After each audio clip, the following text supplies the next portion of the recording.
There's always something to make you look around and say, hey, you know what? I live in a pretty great country.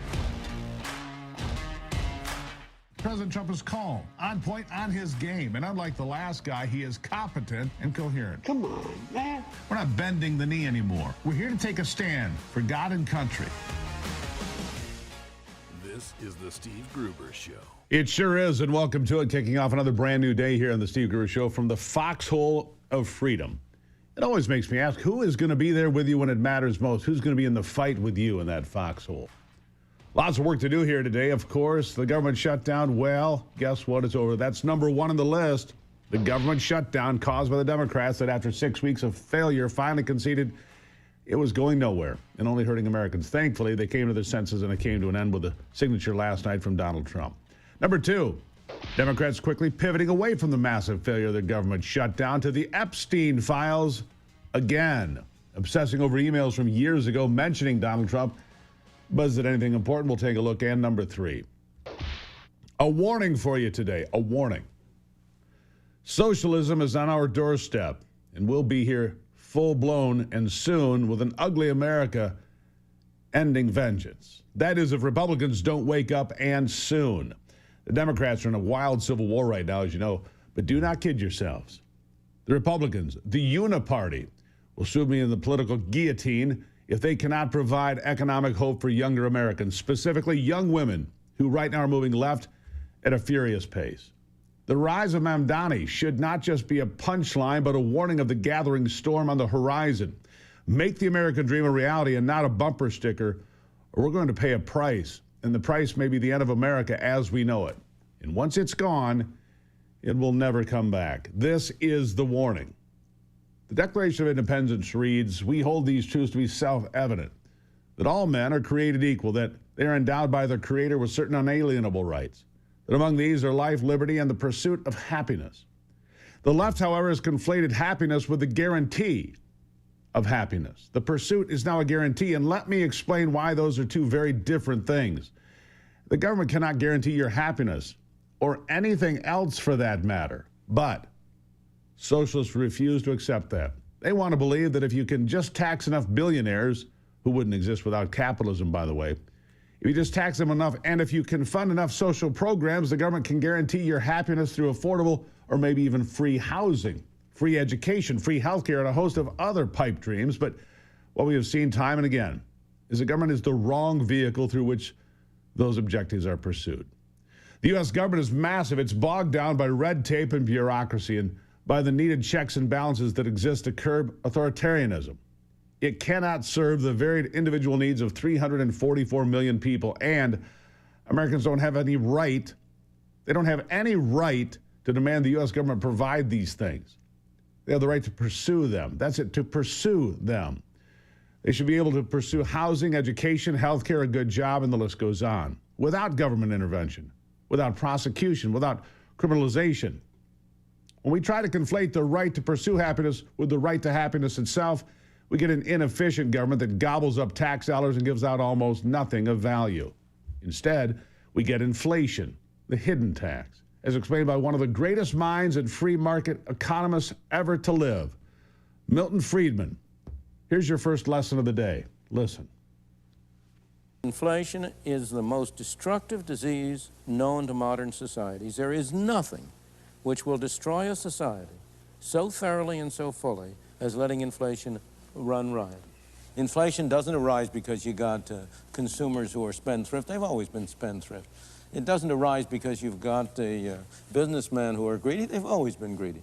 Inflation arises because we as citizens have been asking you as politicians to perform an impossible task. We've been asking you to spend somebody else's money on us, but not to spend our money on anybody else. Everybody talks against inflation, but what he means is that he wants the prices of the things he sells to go up and the prices of the things he buys to go down. The real tax on the American people is not what you label taxes. It's total spending. If Congress spends $50 billion more than it takes in, if government spends $50 billion, who do you suppose pays that $50 billion? Of course. The Arab sheiks aren't paying it. Santa Claus isn't paying it. The Tooth Fairy isn't paying it. You and I, as taxpayers, are paying it indirectly through hidden taxation. That's right. Education time here at the Steve Gruber Show. Professor Milton Friedman. The more responsibilities we hand over to government, the less opportunity we have to pursue those freely, if at all. Case in point, healthcare. Healthcare is a sticking point for many Americans, millions of them, in fact. It has the young and old alike depressed over the options and the cost. And now many Americans think the answer is government-subsidized healthcare, a single-payer system. We've already tried this in the form of Obamacare for 15 years. It's only made the problem worse. It was not the utopian dream that Democrats promised it would be. It was a dream only for the insurance companies, which shouldn't be a surprise because they're the ones supporting it. And they're the ones that cashed in a very big way. In the last election cycle, the top 5 recipients of campaign contributions from the healthcare sector were Democrats. Kamala Harris topped the list, receiving over $5.5 million from the industry. The next 9 recipients were also Democrats, figures like Senators Sherrod Brown and John Tester ranking 3rd and 4th, and $3 and $4 million each. It's no coincidence that Brown and Tester both sat in the Senate Finance Committee where they were instrumental in developing the now failed policy.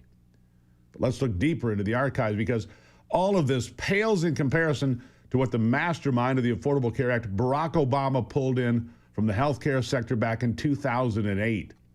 During his presidential bid in 2008, Barack Obama raked in, get this, $20 million from the healthcare sector. $20 million just that year. Don't tell me money doesn't affect policy. This is outrageous. And where are all those Democrats that scream about getting money out of politics? But that's just the beginning. The healthcare sector didn't stop there. They dumped over $1.2 billion on lobbying members of Congress just during the 2009-2010 legislative cycle, and another $173 million just in campaign contributions for federal candidates in 2008 and 2010. The majority, yes, going to Democrats. Why? Why were they willing to pump that much money into the party? Well, for starters, insurance companies saw their stock rise 200 to 300% after the passage of Obamacare. That's right, their stocks doubled and tripled, along with Nancy Pelosi's net worth.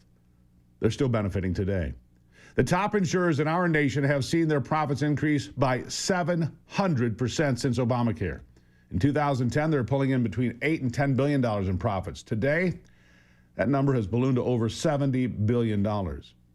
Obamacare was sold as a basic human right for the average American, but really, it only lined the pockets of insurance companies who were already profiting billions to start with. And today, only 7% of Americans actually use the program. Let that sink in. But we can't just tell the next generation this without some solutions. We are losing the next generation. Don't let the success of 2024 fool you. Rasmussen Reports pollster Mark Mitchell has some blunt news about it. Here he is. What happens is when Trump wins an election, he convinces a higher proportion of the under 40 vote to turn out for him than we've ever seen before. All of the Republicans say, oh, look at us, we're so great. We just, we won the youth vote because Republicans are great. And it's like, no, these people are not conservative and they hate you. Right. They only voted for Trump to give him a chance of fixing America, and you're screwing it up. And so I look at these people. And you're screwing it up. These people are fleeing. Mark Mitchell's right. I'll have more after the break. Welcome to a Thursday. It's the Steve Gruber Show.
All right, so you heard Mark Mitchell tell you they are fleeing because the American dream is fleeting to these young people.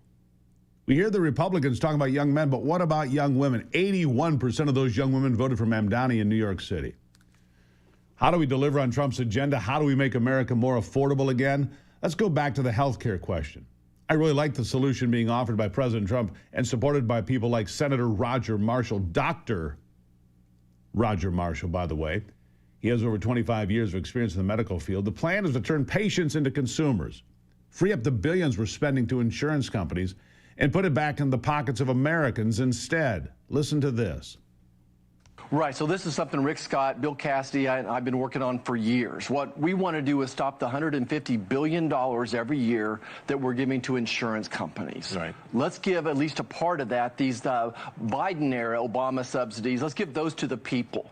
Turn them into consumers again. This is about $35 billion a year. We would put it into an HSA and turn you into consumers again, so you're making more everybody? choices. For people that, certainly the people under the 400% or less. Yeah, of federal poverty. That are on, the poverty level. That's about $122,000 a family. Yeah. Senator Marshall has promised to have that plan out by next month. I'm looking forward to seeing it.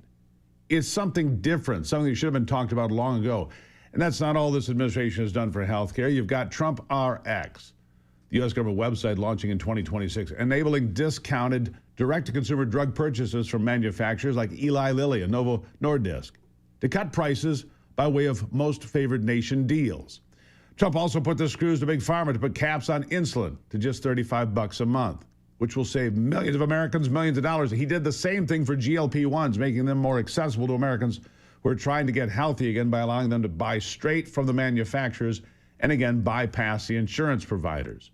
These are good steps in the right direction, but the Republican Party needs to laser focus on affordability. That is the word, or they're all going to get roasted. Part of the problem is that Gen Z is being brainwashed into believing socialism is a viable option.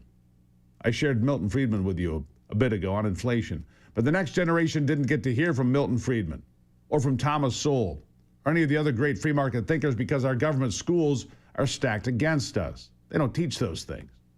Charlie Kirk may have exposed this better than anyone as he made his stops at college campuses across the nation. Listen to this. For example, what are you studying? Can I ask? Economics. Okay, so what do you think of Thomas Sowell? I actually really like him. I bought his book, Basic Economics. Great. He's one of the first economists. Do they teach it here?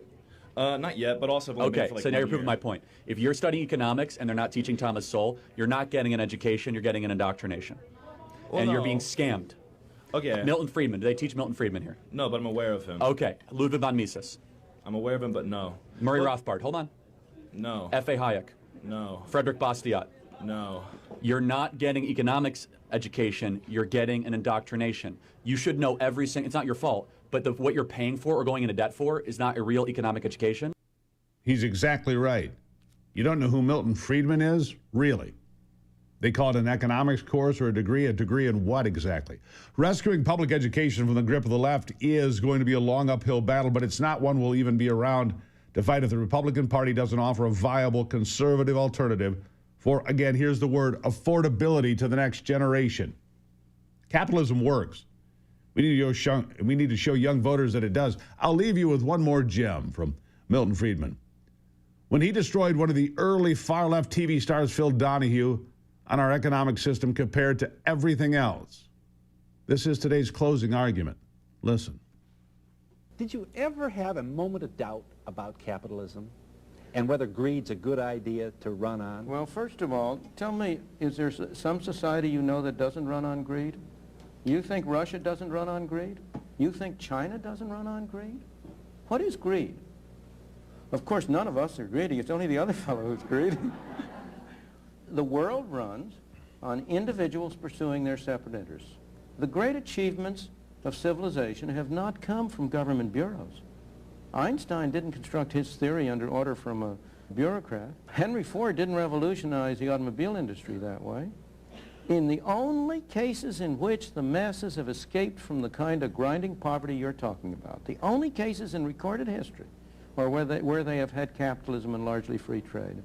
If you want to know where the masses are worse off, is exactly in the kinds of societies that depart from that. So that the record of history is absolutely crystal clear, that there is no alternative way so far discovered of improving the lot of the ordinary people that can hold a candle to the productive activities that are unleashed by a free enterprise system. But it seems... And that kid, studying economics at some university, has no idea who Milton Friedman is. That's a great argument, by the way. It's one that Americans need to hear daily. But more importantly, it's one they need to see work. I'm calling on the Republican Party to make that happen, because if you don't, the unhinged socialists that took over New York City will soon take over your neighborhood or county or state. It's all about affordability, and Republicans better get to work, or like I said, we will lose it all. That's today's warning, and you have been warned. If you've tried everything for cheek redness or breakouts and nothing seems to work, it's not your fault. The real cause might be deeper than you think. Introducing Clear Skin Ivermectin Cream from the Wellness Company, a prescription-strength dermatologist-developed formula that helps reduce inflammation, balance bacteria, and restore your skin's natural glow. This triple-action cream combines 3 medical ingredients for remarkable results: Asliac, to unclog pores and fade dark spots; metronidazole, to control bacterial imbalance and redness; and ivermectin for calm irritation and eliminate skin parasites that contribute to rosacea and acne. Together, these ingredients work to reduce bumps, swelling, and redness while supporting smoother, healthier, and more radiant skin over time. Formulated and compounded right here in the United States, this FDA-approved cream is trusted by doctors for viable and lasting results. Experience it. Go to twc.health/Gruber. Use the promo code Gruber. You'll save $20 and get free shipping. twc.health/Gruber. Promo code Gruber to save $20 and get that free shipping. I'll be right back. Good morning.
Jumping right back into it now, Black Friday not too far away, and I've got one of my good friends here, one of our great sponsors, one of our great partners here on the program, Tim Roberts here with Patriots Relief. It's a terrific company. Tim, welcome back to the program. Black Friday on the way. I've got Patriots Relief right here within arm's reach constantly.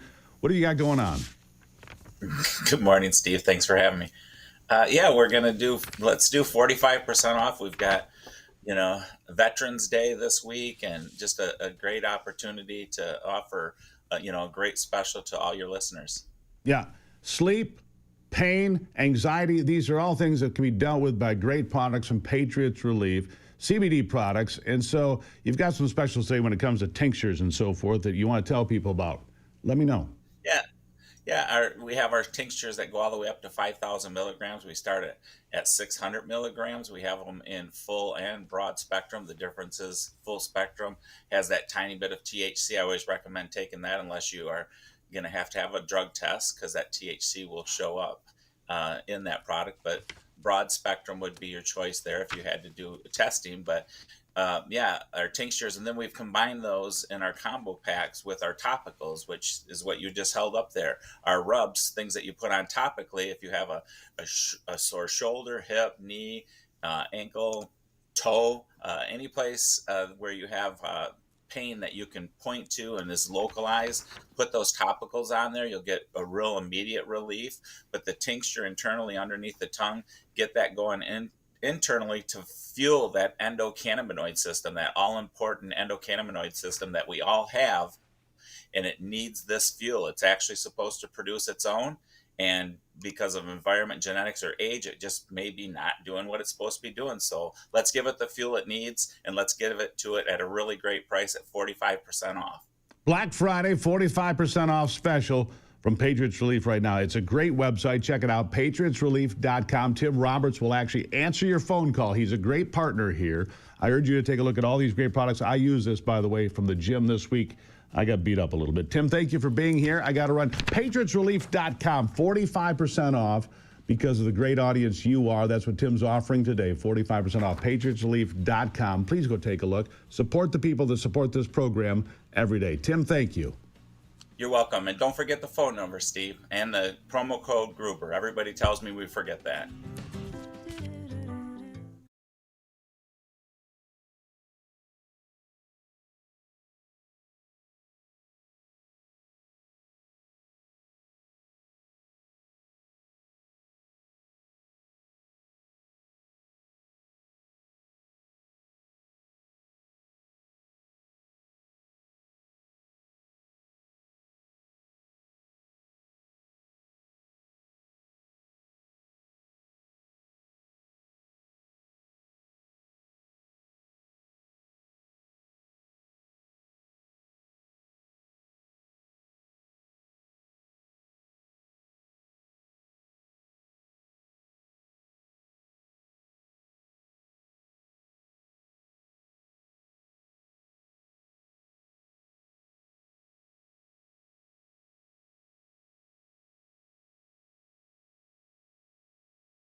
All right, fighting for you to have a chance to pursue happiness. We talked about this at the top of the program, pursuing happiness, incredibly important. Well, Senator Bill Cassidy, I have, some things that he does that I like, some things that I scratch my head about, but he's introduced a legislative package that would take big steps toward defending American workers' free choice, the ability to go to work where you want to go to work. The proposal comes in stark contrast to other proposals that seek to expand union bosses' coercive power, like, not secret ballots, figuring out who's voting where, bullying people to vote for a union when they don't want to, but they're, intimidated. We can't have that. Mark Mix is joining me now. He's the president of the committee and foundation of the National Right to Work Committee, which is a 2.8 million member public policy organization, serves as president of the National Right to Work Legal Defense Foundation as well. Mark, welcome back. Steve, good to be with you. Thanks for the opportunity. It's always something to talk about when it comes to labor law and what's happening in Washington, D.C. Well, sure. And we just, in the break, talked a little bit about the elections and the midterms. The socialist candidates doing incredibly well. In fact, every place you go now, the socialist candidates are saying more union power to the bosses, more money for the union rank and file to supply to candidates that are, socialist, frankly. This is a big concern, isn't it? Yeah, indeed. If you look at the people that were endorsing Mondami in New York City, I mean, there was a lot of communist groups and a lot of socialist groups, the Democratic Social America. But Steve, there were a lot of union logos on that endorsement page for Mondami, and that's really scary. The United Auto Workers Union, a lot of the government unions, AFSCME, SEIU. I mean, when you think about individual employees that are compelled to pay dues to those unions as a condition of keeping their jobs, and then having union officials go out and talk and support with your money someone who has a radical agenda that's really anti-American, anti-freedom, anti-liberty. When you see that, you see all that you need to understand why it's important to protect individual workers' rights through labor policy, like Senator Cassidy is doing here with a series of bills that address several different points of union privilege and power that have been granted over the years. It's been given the acronym, the Results Act, which would knock down several legal barriers that union bosses often manipulate to block workers from voting on unwanted union out of their workplace. Like if there's a union there and it's not doing what you hoped it would do or imagined it would do, trying to get them out, to extricate them, can be very difficult. Tell me about this new act, the Results Act, what it would mean. Yeah, well, there's lots of pieces to it, Steve. I think there's going to be a total of 8 bills in the package. Senator Cassidy, Senator Banks from Indiana, Senator Scott from South Carolina, Senator Tuberville from Alabama have all added to what has been a kind of a result of 2 hearings on labor law reform. And the issues that we're really interested in, Steve, there's lots of little things. And I think continuing to use the government to regulate labor policy in America is problematic. That's how we got started down this road in the 1930s, when the federal government imposed forced unionism on the country. And so over the last 95 plus years, the barnacles that have attached to the hull of that boat have gotten to the point where these types of measures are necessary. But for us, for example, when you're an employee and you're trying to get rid of a union, to your question, Steve, it's very hard to do so. Your ability to decertify, to throw the union out, is extremely limited by National Labor Relations Board precedents. Senator Cassidy reaches out to that and says, you know what? We should let the federal courts adjudicate some of these matters so that you have stability and you're protecting the rights that workers are supposed to have under the National Labor Relations Act. So the ability for employees to say, we want the union out, making that process easier, making it more private to get into a union, saying we got to have secret ballot elections as opposed to card check or NLRB certifications because of an alleged unfair labor practice charge. Lots of interesting pieces here. All of it adds up to increasing the power of workers' rights in the workplace. And what do you think the chances are? Obviously, the Democrats are never going to go along with this. I don't think so anyway. Even people that seem to be a bit more reasonable lately, like John Fetterman, they're union supporters. I mean, John Fetterman, make no mistake, he's a Democrat. He didn't agree with his colleagues on the shutdown, which I don't know how anybody could, but that's where we are. But he's still going to be a guy who votes for union power.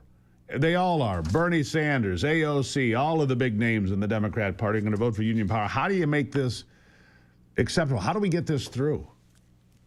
Well, we have to talk to the American people about it, and we have to do these types of things to discuss it on air and communicate with the electorate. I mean, Steve, we know this, that an informed electorate is the only way we can preserve this grand experiment in self-government. So the point is, let's have votes on these bills. Let's have politicians take a stand. Imagine this.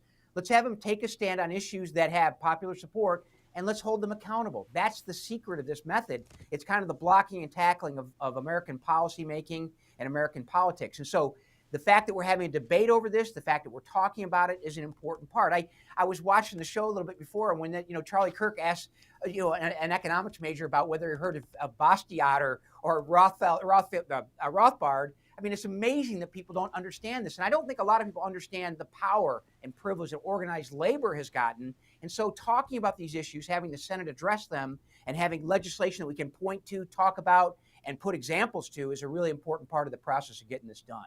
It really is. And look, when you talk about economics, put people in charge of their own future. The problem that you have in this country in some states, and the Right to Work Foundation and National Right to Work obviously pushes back against this every single day, people ought to have a choice as to whether or not they're part of a union. If you don't want to be part of the union, how can you be forced, required to join the union to have a job? This is America. Free choice, and all that. To me, what you do shouldn't be necessary, but sadly it is.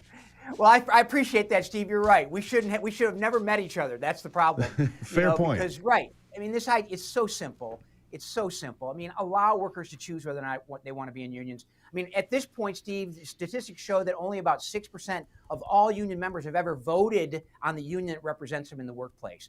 This idea of these, legacy contracts that exist in perpetuity is something that we need to address too. But the ultimate sin in all of labor policy is exactly what you just said. Forcing someone to pay a private organization in order to work in America is outrageous. It will end, but it comes with with battles like these where we have to fight, expose this privilege and power, and then we have to fight to change it and reform it and make sure individual workers are able to choose whether or not they want to support a private organization in order to get or keep a job. Yeah, I think the worst part of it is that they collect union dues, and as you pointed out, then they give it to candidates, and they go out and they stump for candidates that do not have these people's best interests in mind. Look, unions are about money and power, much like politicians too often. And so compelling people to give money to organizations they do not support philosophically is a terrible thing. Anyhow, how do people find you? How do people find out more about the National Right to Work movement in this country? Yeah. Just real quick, Steve, Thomas Jefferson said it's sinful and tyrannical to do that. And you can find more information about right to work at nrtw.org. That's where your workplace rights can be. You have answer questions about that. That's the foundation's website, nrtw.org. nrtwc.org if you want to find out about this legislation, both in Congress and in your state legislatures. Yeah, it's important. All politics are local, so start right in your local union shop if you want to help correct some of the mistakes we've made over the last few years. Mark Mix, always appreciate seeing you, sir. Thank you. Thanks, Steve. Good to see you. Good to see you. I wish we hadn't met because that would mean we lived in a better place. But he's a great man. I like Mark a lot. And we've known each other for years now because the fight for you to have the freedom to choose where you want to work, when you want to work, how you want to work, that should be up to you, not to a union boss. That's where we stand here. Freedom. American freedom, right? All right, coming up, got something a little more fun for you. We're going to have a little bit of fun after the break. So don't go anywhere. This is The Steve Gruber Show.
We talk about our great partners here on these programs because we need great partners and great products, and American-made products are the way to go for me. I just want to show you something here because I've talked about it a fair amount. This is my daily driver. This is my daily driver. This is my muskox flannel shirt that goes to, well, it goes to the deer blind. It goes to the basketball game. It goes to the mailbox. It goes out when I open the chickens or lock the chickens or take the dogs for a walk. Yeah, it is my daily driver from a great American company, muskox. I support them because they're terrific folks, and the shirt is fabulous. It's soft. I mean, it's so soft. Anyhow, Brad Hoos, the founder of muskox, is joining me now to discuss this shirt in detail. Brad, welcome to the program.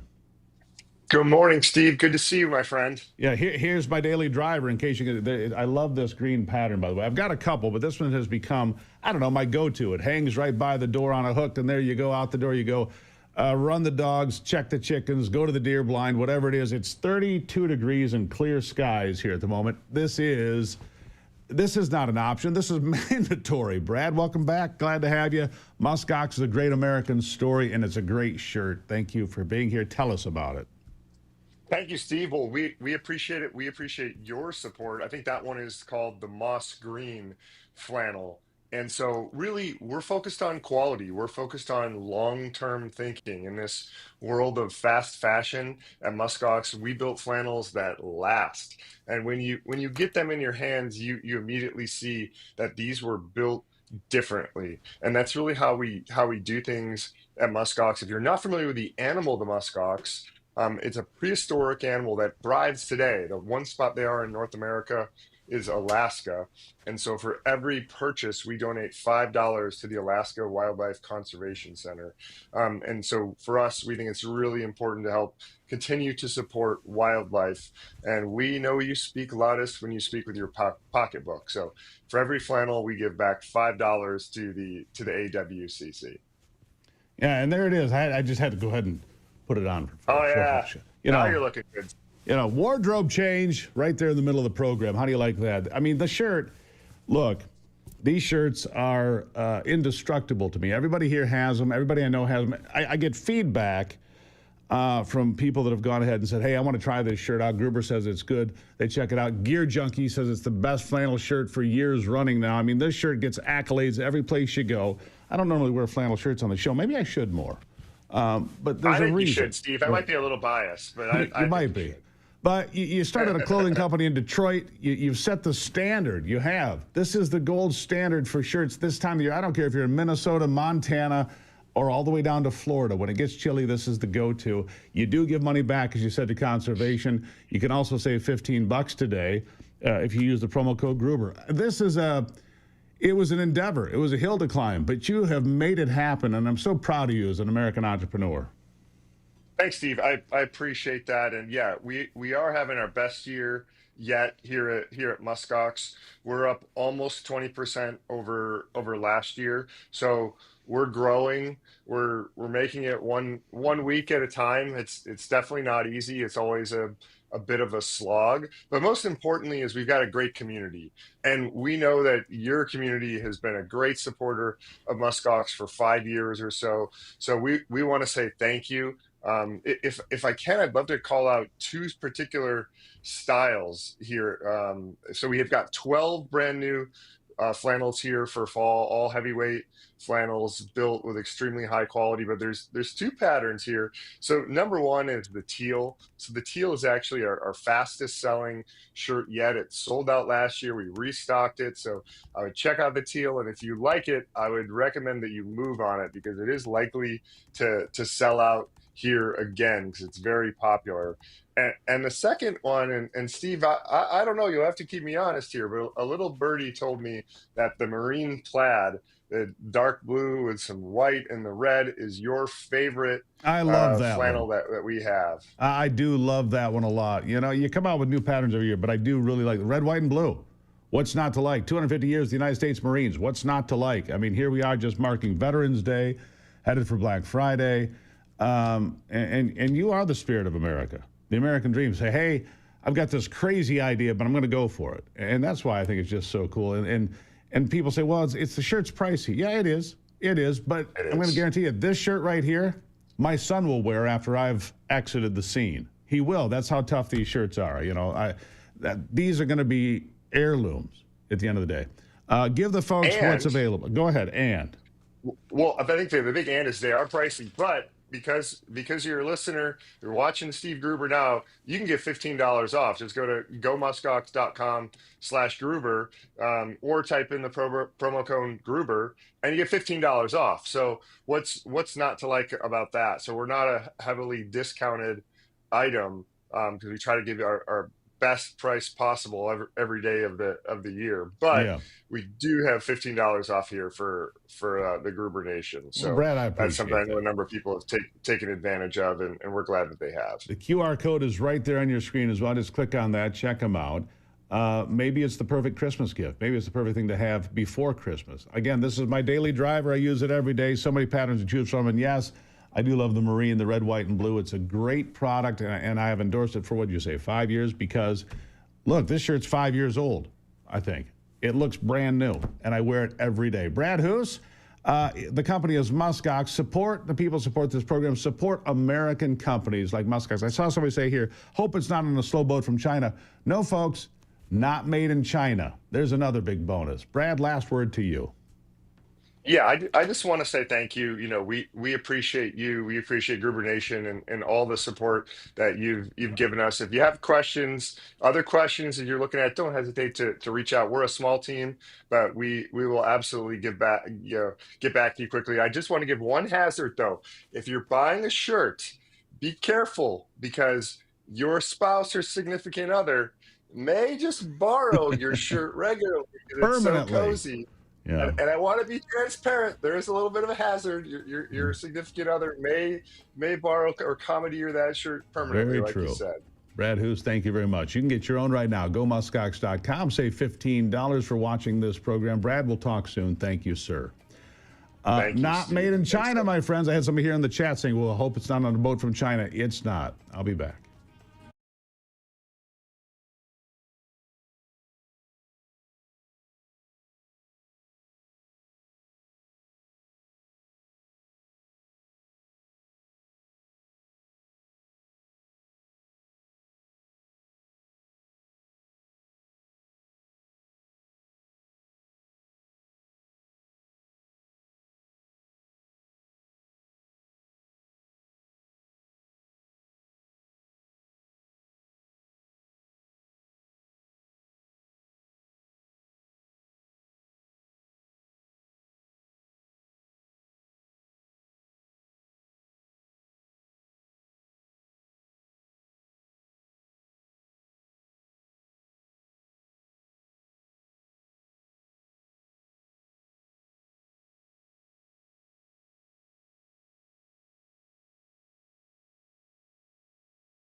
All right, if you missed it at the top of the program or you were sleeping last night or you had 1,000 other things to do like most people, well, then you might have missed the fact that Donald Trump signed the legislation to fund the government again through the end of January, January 30th. I hope we don't go through this foolishness again. 42 days, 43 days, whatever it was. The Schumer shutdown was a disaster for this country. Caused people not to get paychecks for a month. Massive backups at airports. SNAP benefits didn't go out. And what did the Democrats get for it? Anything? No. But affordability comes to the forefront in all of this.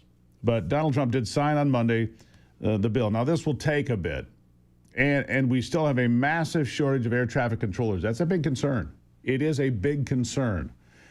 Because during the lead up to the shutdown, there were 3 or 4 retirements a day. During the shutdown, as many as 20 a day. Now, that might not sound like much, but we're already 2,000 air traffic controllers short or more in America today. I've been hearing reports that you remember, of course, that terrible, tragic accident where the helicopter and the plane collided near Reagan National, just outside of D.C. here a few months ago, and everybody died. Apparently, they had dozens of close calls before and after that, dozens, because airspace is crowded. The air traffic controllers are understaffed. We need to address this. Sean Duffy is working hard to get qualified people into those seats as fast as possible, but the government shutdown cost us a lot of those people. Terrible decision by the left. Terrible. They got nothing out of it, and they didn't care. They were trying to use it as leverage against you. But having said that, the Republicans better wake up and pay attention to affordability, or the Uniparty is going to go down in flames. That's where we are in this conversation. It's all about affordability. Democrats quickly leaving the idea of the government shutdown, going straight to Epstein, of course. We're going to talk about that in the next hour. The Jeffrey Epstein emails that were a bombshell yesterday, except that the victim named in the emails that they redacted, the Democrats did, is Virginia Giuffre. You remember her. She's the woman that committed suicide here a few weeks ago, one of Jeffrey Epstein's most famous victims. And she said in her book, Donald Trump did nothing wrong. And they tried to use these emails as some sort of a smoking gun. It was not. A bombshell, it was not. We'll talk about it coming up in the next hour here on The Steve Gruber Show.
always something to make you look around and say, hey, you know what? I live in a pretty great country. President Trump is calm, on point, on his game. And unlike the last guy, he is competent and coherent. Come on, man. We're not bending the knee anymore. We're here to take a stand for God and country. This is the Steve Gruber Show. And welcome to it as we kick off another brand new hour here on the program. Glad you're along for the conversation, whether you're on streaming video on YouTube or Facebook or X, or if you're listening on the radio. Glad to have you on board. Three big things you need to know this hour from the Foxhole Freedom. Number one, the end of the line for the American penny finally came on Wednesday after 230 years. Not sure why it lasted this long, but the Lincoln cent is the last of them. Number two, John Fetterman among some Democrats that are not getting invited anymore to MSNBC. I guess if you don't toe the line, the PR wing of the Democrat Party just cancels you. You're not welcome here, John. And number three, if you haven't heard, the longest shutdown in American history for the government is over. Signature from Donald Trump last night ended the 42 or 43 days, I lost track, of the government shutdown. Democrats went from screaming about the shutdown in healthcare to screaming at the top of their lungs that they finally have President Trump. Some emails were released between a discredited writer, Michael Wolff. Remember this guy? Writing all sorts of things in books that people said, that's just not true. Well, there were emails between Michael Wolff and Jeffrey Epstein. And the White House slammed the Democrats. They released these emails saying it proves Trump did something wrong. What it actually shows is the grifter, Wolff, was pushing Epstein to attack Trump for political cover. All I do is look a little bit. So the Democrats released these emails. And the emails redacted the, quote, victim's name. Donald Trump spoke with, quote, victim for many hours at Epstein's apartment in New York. I'm paraphrasing a little bit, but that's basically the gist of it. But the victim was not a victim. It was not a victim at all. It was Virginia Giuffre. She's the unnamed victim. But Virginia Giuffre, who committed suicide a few months ago, was one of Epstein's victims, but not one of Trump's victims. In fact, Trump has no victims that we're aware of. This is the end of Trump. It's all done. MAGA is exploding. No, Virginia Giuffre, in her own book, wrote that Donald Trump never did anything wrong, was always polite. So the idea that she's the victim is more political garbage. It's just one more big, juicy nothing burger, according to Esquire Bob, by the way, and other Democrats I've spoken to. The Democrats blocked the release of the Epstein files, by the way, which is weird. They blocked the release of the Epstein files when it was put up by Republican Congressman Tim Burchett. Listen to this. Did the president ever spend hours at Jeffrey Epstein's house with a victim? No, that's not Tim Burchett. Hold on. Let's get the congressman. Do we have the congressman? Go ahead. Get him. We're working through this.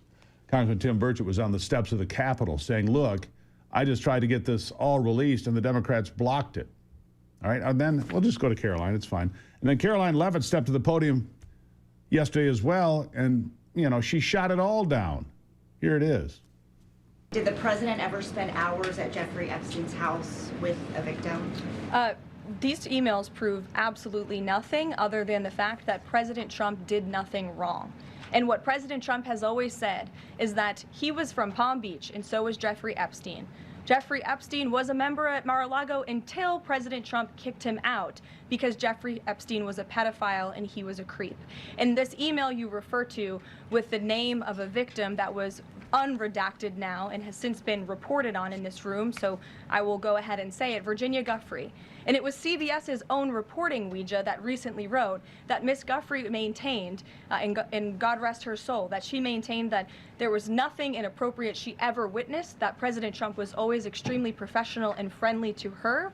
And so I think it's a question worth asking the Democrat Party, and you should all go ask them after this briefing, of why they chose to redact that name of a victim who has already publicly made statements about her relationship with Jeffrey Epstein and is unfortunately no longer with us. Yeah, she was not a victim. That's the point. She was not a victim. And okay, so Congressman Burchett said, okay, well, let's get it all out there, Democrats. Let's do that right now.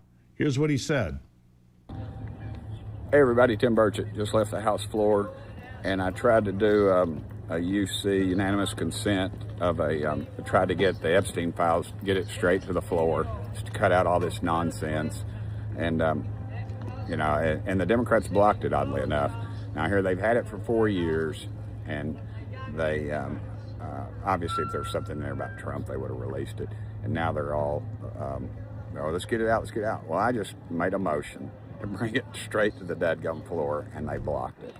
They blocked it. So this is politics. It has nothing to do with what's doing what's right.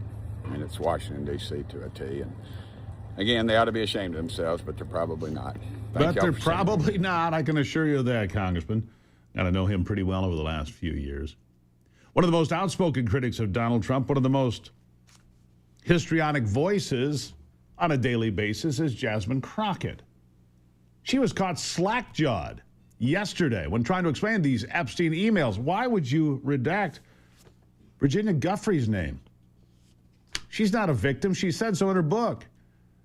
The Democrats redacted the name of a woman who said President Trump did nothing wrong, as you have heard. Here's Jasmine Crockett just trying to explain it. Listen. This is an email from April 2nd, 2011. Republicans were saying that victim is Virginia Giuffre. As you know, she died by suicide. She's been very outspoken victim of Jeffrey Epstein. Here's the email right here on your screen. She wrote a book, as you know, and she did not accuse him of any wrongdoing. What do you make of that, and can you confirm that? Yeah, I don't know. Obviously, it's redacted who the victim is, so I won't necessarily take the Republicans' word on who it is that's redacted.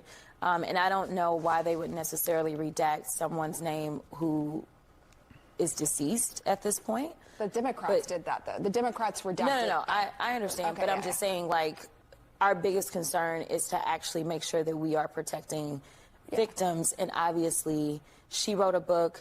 She told her truth. Yeah. Sorry, Jasmine. I won't take the Republicans' word for it. Pointed out by CNN, the Democrats redacted her name.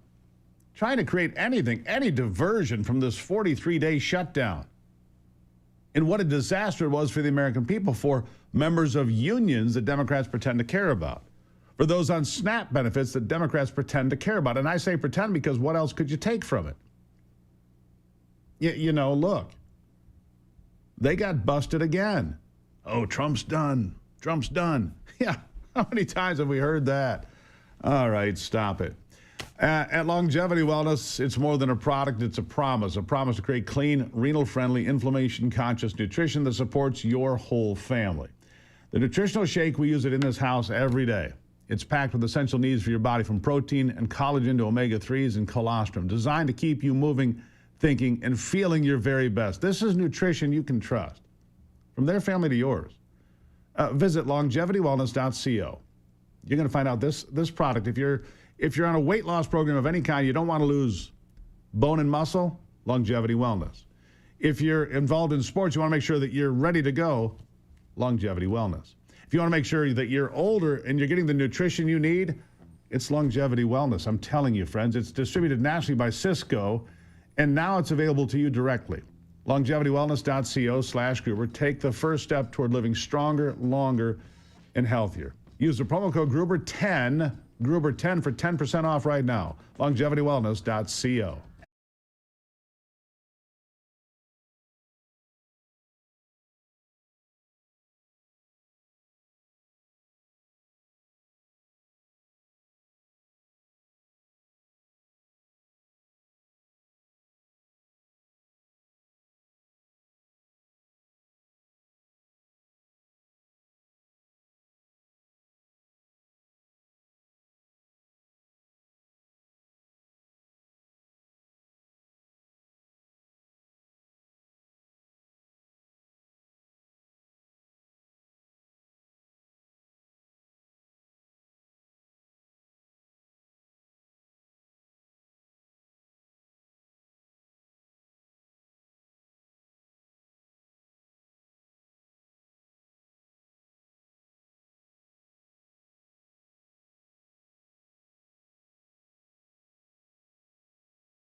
The rejection of transgender policies and ideologies is becoming more robust by the day. The U.S. Olympic Committee, among the latest, to say, no, we're not going to allow biological men to compete in the Olympics in women's sports.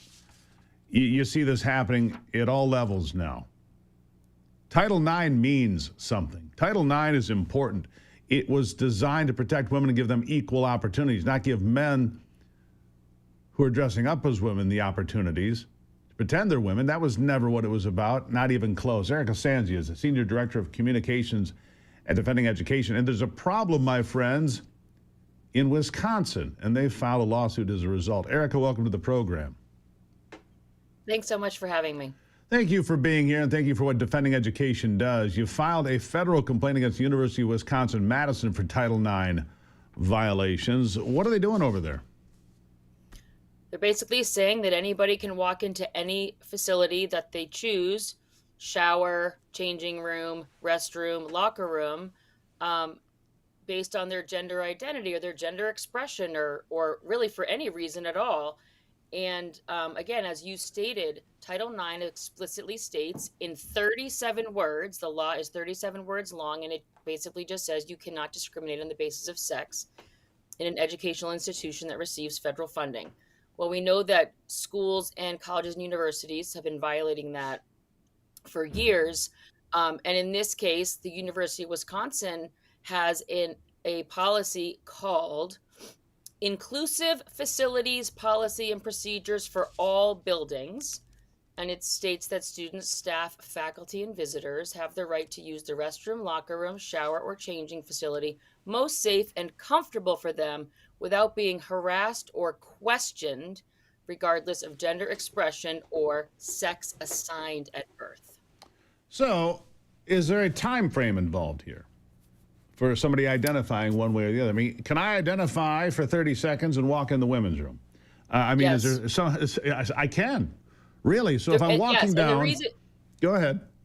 The reason that we know that is that obviously we've seen some people who are trans people who've identified as female for years, but we also see men who make no effort to appear, or as they say, pass as women, many of whom are either have some sort of predatory issue going on with them, and they also go in to these rooms with women, and essentially the law and the policies allow them to do so.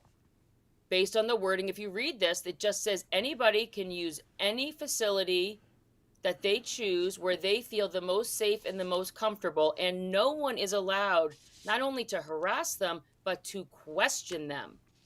All right, Erica, here's the question. This is going on around the country as certain institutions try to bypass Title IX, try to end run it, try to do all this things. Look, transgender identity peaked in 2023 during COVID. Look, this was, I don't know how old you are, but how many transgender people did you know in high school? Zero. I asked this question to a lot of people. Zero. Same as me. Same as Anthony, who's 26 years old here, who's running the board for it. It doesn't matter. This is something that has happened in the last few years because of sales, because of marketing, because of TikTok, for example, right? And it's been a major social contagion with Gen Z, in part because when you lecture people nonstop about their privilege, they look for ways to shave off privilege points. And they can't change their race, but they can, if they want, identify into one of these different sexual or gender categories. And you hear a lot of people who get caught up in this contagion, when they speak about it later after they make it out the other side, they often say that this social justice ideology played a role because they felt like they felt like they needed to shave off privilege points, and this was the only way they could do it. Yeah, they were pushed by professors, teachers, the medical community, which made ridiculous amounts of money creating permanent patients. Chloe comes to mind, one of these detransitioners who said, look. And the K-12 schools have also gone all in and said that they will participate and facilitate gender transitions, social transitions of kids in school. They will call kids different names. They will allow them to use different accommodations, including, changing rooms and locker rooms and restrooms. And they will do it all behind the backs of the parents if that's what the child asks for. Well, thankfully, the Sixth Circuit Court of Appeals here last week ruled in favor for Michigan, Ohio, Kentucky, and Tennessee. We don't have to use pronouns in schools anymore that don't identify. So that's out. In every case. And that was our case. Exactly. We keep That was our winning. You case. keep winning. And we're going forward with this. And look, it's on the retreat, thankfully. There are schools that are still trying it, but it gets less and less prevalent. It's going to take a case to the Supreme Court, though, to end this nonsense, isn't it? I think it is. This is the issue that if you talk to people, especially in the education world, they'll say they've never seen an issue where people say one thing in private and another thing publicly as much as they do on this issue. So they're on their heels in part because even the people who pretend to be believers aren't true believers. But it's deeply embedded in these institutions, and it takes a long time to unwind. We're in that process now, and we certainly have some momentum, but there's a long way to go. There is a long way to go, Erica. I agree with you on that, but we are making strides. You are making strides. Defending education, congratulations on that win, by the way. It is only for one circuit, but that means it sets up the possibility, the likelihood, that it will be heard by the United States Supreme Court, which will be pivotal. I have to leave it there for today, but keep doing what you do. We appreciate it. Thank you. Thanks for having me. Good to see you. Always. Erica Sanzi. Defending education. Look them up. Support them. They're on the front lines fighting for sanity out there. Yeah, think about that. All right, we'll take a break. When we come back, we're going to talk to Michael McMahon and Martha Byrne.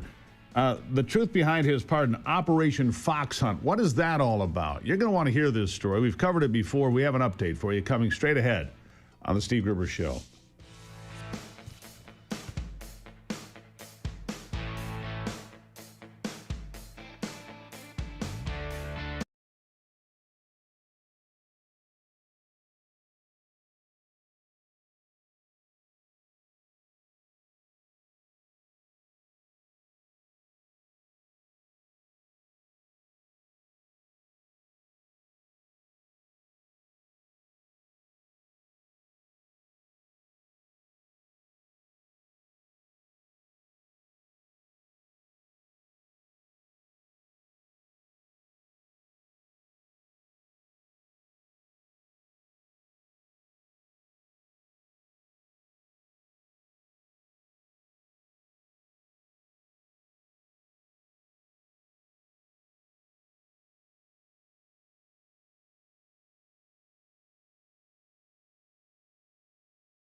All right, here it is. The most concerning part of inflation for me, one of them anyhow, coffee. Coffee. It's the lifeblood of morning shows. It really is. Coffee is the lifeblood. It's up 19%. A number of American coffee companies filing for bankruptcy in recent weeks as the sector fights with near record high prices. Now, there are some reasons for this, and it's not just tariffs. Terrible crops in places like Vietnam and Brazil have created real problems in the coffee industry. And then there are tariffs that have been put in place by this president to cover other things, and coffee has been trapped in this. But there are problems with coffee prices. Starbucks, in the midst of restructuring, by the way, involves closing underperforming stores, cutting staff to address slow sales and operational inefficiencies. You mean people don't want to pay $10 for a latte anymore? No, they don't. And I'm not a fan of Starbucks anyway. I don't think their coffee is, I don't think it's very good. So coffee, under attack. We've got to make sure that coffee survives this. I'll give up a lot of things. Coffee not on the list. Anthony, are you giving up coffee? No. I'm doubling down. What's that? I'm doubling down. I'm doubling down. Yeah, we're stockpiling it. I'll forgo eating before I forgo coffee. Meanwhile, Kai Trump. Too far. Foregoing eating for coffee. Come on now. Dude, I don't need to eat here. I need coffee to make this show work. I mean, you know, I'll be bone thin, but I'll be hyped up. Anyhow, here's a sports note for you, Brock, now that you chimed in. Uh-oh. Kai Trump is going to debut in an LPGA event. That is Donald Trump's granddaughter. Yeah, I heard about this. Yeah, she'll be at the Pelican Golf Club, Bel Air, Florida, to make her LPGA debut this weekend. She's 18 years old, received a sponsorship exemption from the Annika, given to emerging golfers to showcase her talents. Apparently, she's really good. Apparently she is. Yeah, this is the tournament sponsored by all-time great Annika Sorenstam. And, hey, congratulations to her. We'll see how she does. She's, by the way, I understand that Tiger Woods is dating her mother. That's my understanding. So, and that wouldn't shock me. No, her mother's divorced from Don Jr. And apparently, she's getting advice from the President of the United States and Tiger Woods. She's got a couple of pretty decent coaches. Anyhow, we'll see how Kai Trump does this weekend. Back in a moment.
All right. In the interest of justice. In the interest of justice. That's a book by my next two guests here who have been through hell and come back and come out the other side. Michael McMahon is a decorated former NYPD detective. His wife, Martha Byrne, is an Emmy-winning actress. Well, they got caught up in something they didn't quite understand for a while, but they understand it fully now. He has been pardoned by the president, and there's a truth behind this thing called Operation Fox Hunt. I want to welcome Michael and Martha to the program. Guys, thanks for being here. Good morning. Good morning. Thank you so much for having us. We appreciate it. Give me an overview of this case. Give me an overview of where this started, okay, so people understand. Go ahead. Sure. Back in 2016, as a private investigator, I got a routine call to locate a Chinese person living in New Jersey. Did a routine 5 days surveillance. I hired 2 NYPD detectives. We did background checks, basic routine surveillance work. That's all we did. You notify the local police every day. Notify the local police every single day. And it's mainly a safety thing. It's a, thing that we do to notify and just protect ourselves. All right, so you're looking for a Chinese national. Typical PR work that you did after retiring from the NYPD. Is that correct? Correct. All right. Next Nothing step. out of the ordinary, just routine stuff, background checks. And then what 5 happens? Five years later, they came to my house and arrested me for working for the Chinese government. And I How is said, that? How does that even happen? And Martha, okay, you're at home. He gets arrested. You're like, what is happening, right? It's unbelievable. It's like the shocking thing at pre-dawn raid of your home, but they were so cordial. It was very strange. The FBI comes in the house. They don't take his guns. They don't go to his office. They're petting my dog. It was very strange. And then he goes and he talks openly, and he's trying to help as a former law enforcement officer. And he said he's being charged with interstate stalking. We're like, wait a minute. He's a private investigator. He's parked on a public street. He was never seen by the subjects he was following in 16. How is that even possible? And then you come to realize when you go up against the federal government, they will do anything and everything to win at all costs. There's no evidence against him. But why? Why you, Michael? What did you do to, create the stir of the storm?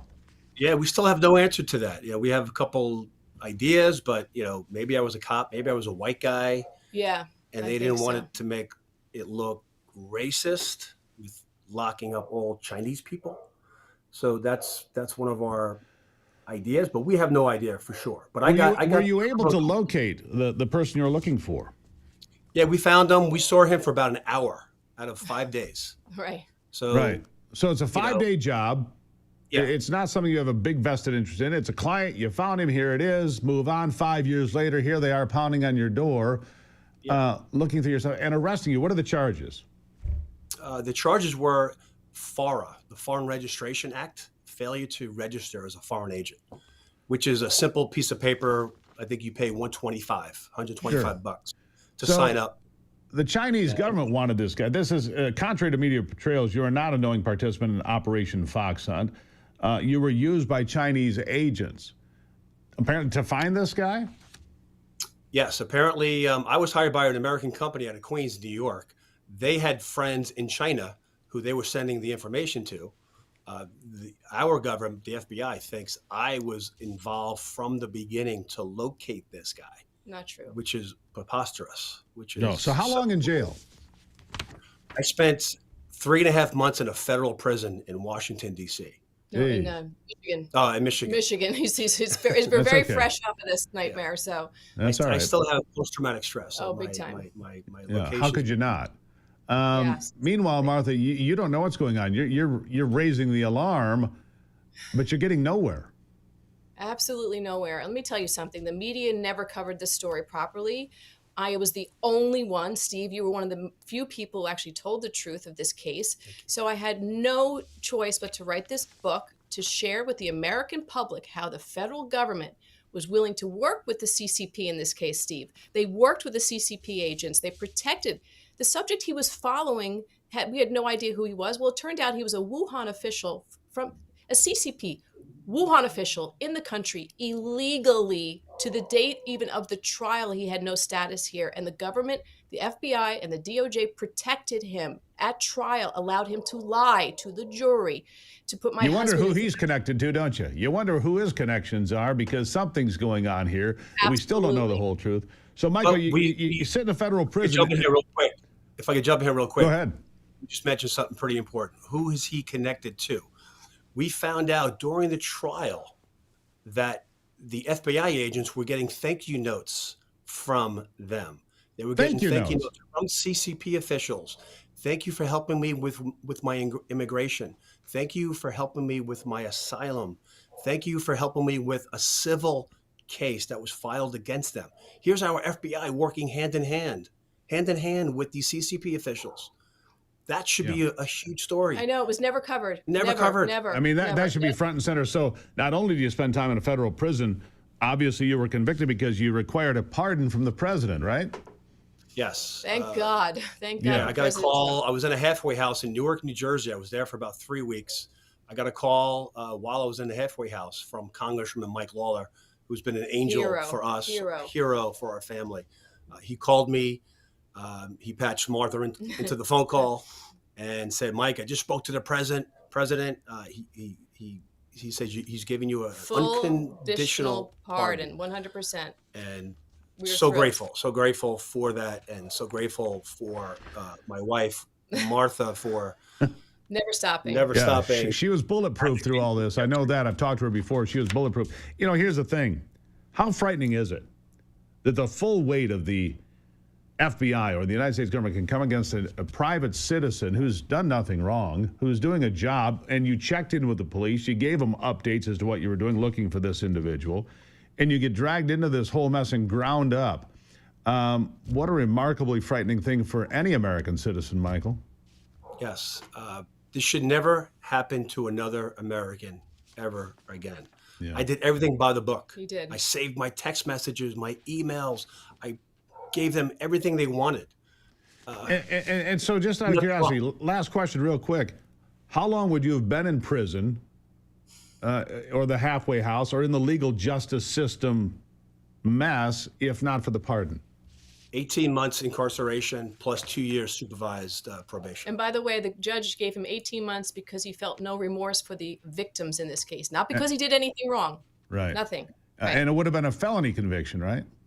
Yeah. Oh, yes. Yeah. So therefore, no Felony firearm, no PI work, none of that stuff, I would think. Anyhow. All right. So the book, In the Interest of Justice, where do people find it right now? There it is. Where do they find it? There it is. You can see it. You can get it on Amazon, and it's going up the charts, which means that people are reading it and buying it and understanding how this, first of all, why my husband was pardoned. People want to know why he was pardoned. The evidence is in the book. The president reviewed the case and was briefed on the case and realized that my husband was innocent. God bless President Trump for recognizing it and having, the understanding when you're, accused of something you didn't do, you should be exonerated. And he's fully exonerated now. He is no longer a convicted felon. Never should have happened in the first place. Martha, Michael, I applaud your resilience, your steadfastness under very difficult circumstances. In the Interest of Justice is the book, folks. Go find it. You'll hear the story right there. Guys, thank you. Thank you so much. Thank you so much, Steve. God bless you.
All right, so government shutdown's done after 43 days, as we've discussed here today. President Trump signing the bill last night in the Oval Office, making sure that the Democrat failure of the government shutdown comes to thankfully, to an end, which means that air traffic controllers, TSA officials, the military, and others can get paid and paid in arrears as well.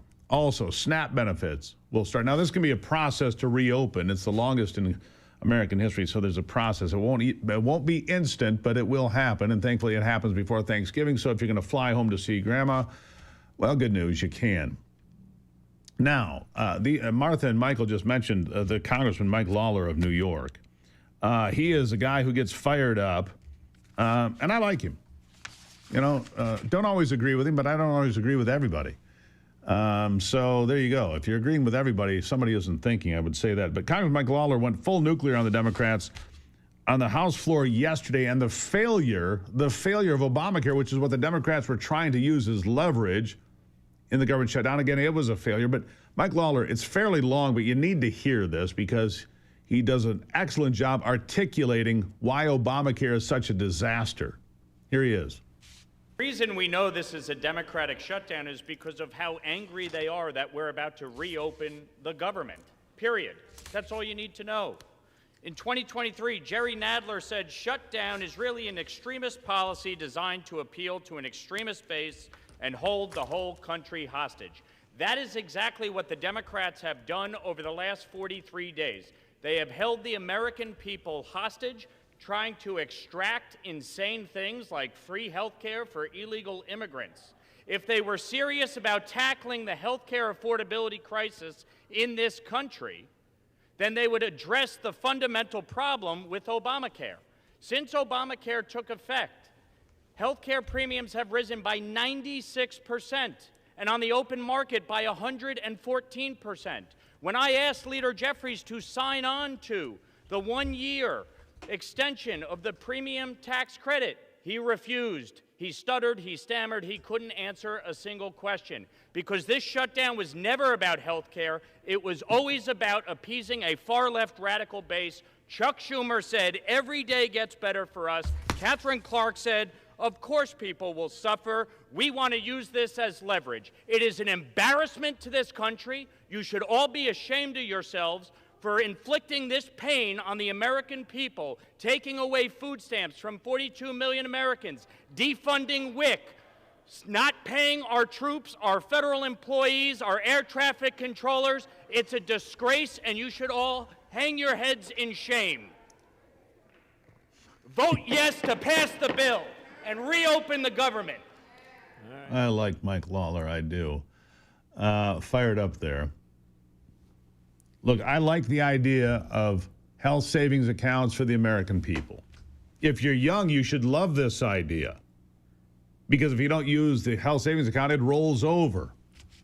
You can use that money maybe later to get a down payment on a house. Save for retirement. That's what people do with HSAs every day. It's a pretty good plan. A lot better than letting the insurance companies get fat and happy off of government subsidies, just like the EV scams. If your business plan is based on government payments from taxpayers, that's no business plan. Not if the government changes. It's terrible what's happened to the American people and healthcare in this country and the cost of it. Trust me, we pay for it. Double-digit increases every year of the Biden administration, more this year. It's remarkable how much money it costs. Shifting gears now, an actual bombshell. We're going to go to bite 3 here from my friends at Just the News, John Solomon and Amanda Head. They do great work over there at Just the News. They're good friends of ours, partners of ours. And they, instead of this nonsense, quote-unquote, bombshell about emails, they found an actual series of bombshells about the Clinton Foundation. The Clinton Foundation, yeah, it's back. Shady as ever. Listen to this. The Clinton corruption files. Attorney General Pam Bondi and FBI Director Kash Patel have now shown Congress documents about former President Bill and former First Lady Hillary Clinton's foundation and evidence that they collected donations from foreign and domestic interest-seeking influence. And the fact that AG Bondi and Director Patel just found this new cache of documents is raising concerns that this evidence was kept from previous prosecutors' investigating the Clinton Foundation and the pay-to-play allegations against the Clinton family, gosh, a decade ago. So officials familiar with the matter have said that the documents will make clear that there was some kind of effort to obstruct legitimate inquiries into the foundation by blocking real investigation by line-level FBI agents and DOJ field prosecutors and keeping them from following the money. So you can read more about this bombshell story over at Just the News. JustTheNews.com. Go check that out. It's my good friend there, Amanda Head, reporting on that. Real bombshells. Isn't it incredible how these people become not just wealthy, but uber wealthy by being in government? It's terrible, really. Nancy Pelosi is worth, what, $135 million now? Please. Everything was above board, right? I mentioned earlier that the price of coffee is going up. We're fueled by coffee here. That's right, Brock. I would go without food before I go without coffee. You don't have to, because I've got $17.75 coffee for you. It isn't your average cup of Joe. $17.75 coffee, a high-performance, longevity-fueled elixir. $17.75 took their bold, full-bodied roast and then supercharge it with CA-AKG, a clinically backed compound that supports cellular energy and resilience. It isn't just your morning boost, it's fuel. Fuel to keep you strong, sharp, and unstoppable. No filters, no fluff, just damn good coffee your body will thank you for. Yeah, that's right. Get yours now, 1775coffee.com/Gruber. Use the promo code Gruber, you'll save 10%. 1775 coffee, because average, well, it's not good enough. 1775coffee.com/Gruber. Save yourself some money and have the best coffee of your life in your cup. When we come back, speaking of Brock, he'll be here with sports.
As promised, and without any further delay, here is Brock Palmbush on sports.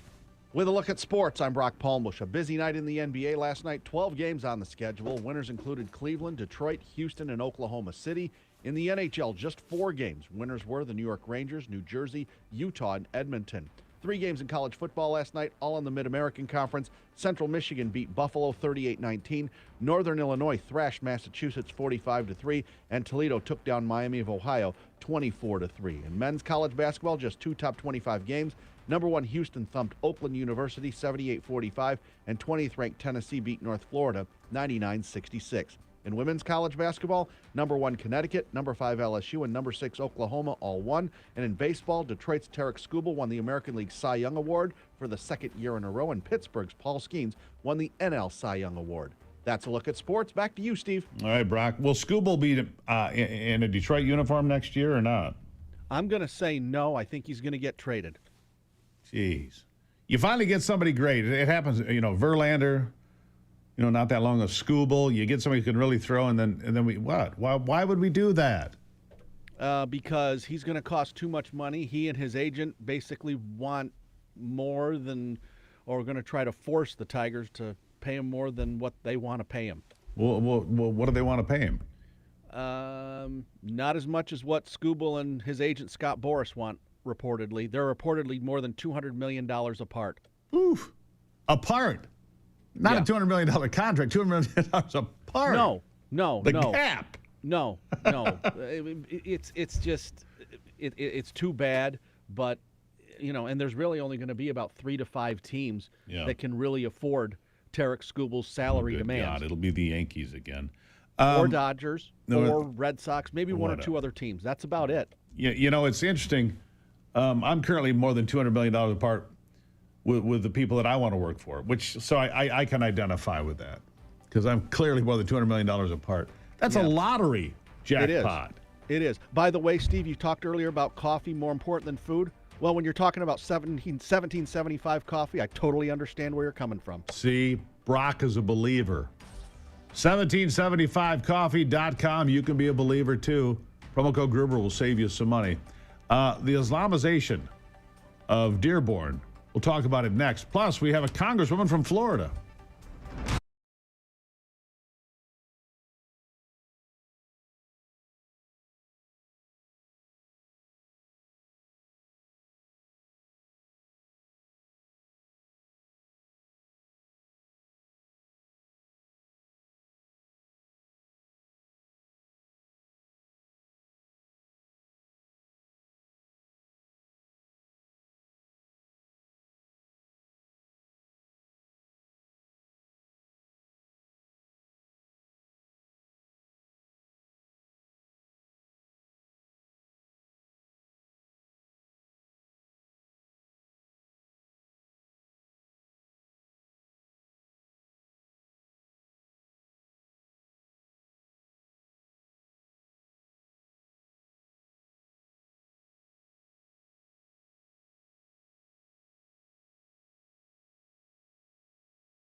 There's always something to make you look around and say, hey, you know what? I live in a pretty great country. President Trump is calm, on point, on his game. And unlike the last guy, he is competent and coherent. Come on, man. We're not bending the knee anymore. We're here to take a stand for God and country. This is the Steve Gruber Show. All right, welcome to it as we kick off another big hour here. We're going to have a lot of folks that you're going to want to hear from, and we're going to fight for you from the foxhole of freedom. Three big things this hour. Number one, a judge in Georgia declared a ban in Savannah on guns and unlocked cars. Unlocked cars is unenforceable, but the mayor says they're going to enforce the rule anyway. Probably unconstitutional, too. The Islamification of Dearborn, number two today. It's now a nationwide debate. What about it? What do you think about it? Send me an email, stevegruber.com. And number three, the government shutdown is over. 43 days, and for what? What did the Democrats get out of this? 8 Senate Democrats jumped ship to ride with the Republicans to begin the process of reopening the government. 6 Democrats in the House yesterday also jumped ship, joining Republicans to open the government. And then Donald Trump last night in the Oval Office signed the legislation to get the process underway of opening the government. The 6 Democrats who broke ranks with party leadership by voting in favor of legislation that ended the shutdown, now opening up about their actions. Here they are, by the way. Marie Gluesenkamp Perez of Washington, Jared Golden of Maine, Adam Gray, California, Don Davis, North Carolina, Henry Cuellar of Texas, and Tom Suozzi of New York were the 6 who voted with all but 2 Republicans to pass Bill 222-209. The president signing it late last night, putting an end to the longest shutdown in American history. Now, Gluesenkamp Perez said this: Americans cannot afford their representatives to get so caught up in landing a partisan win that they abandon their obligation to come together to solve the urgent problems that our nation faces. I agree. The last several weeks have been a case study in why most Americans cannot stand Congress.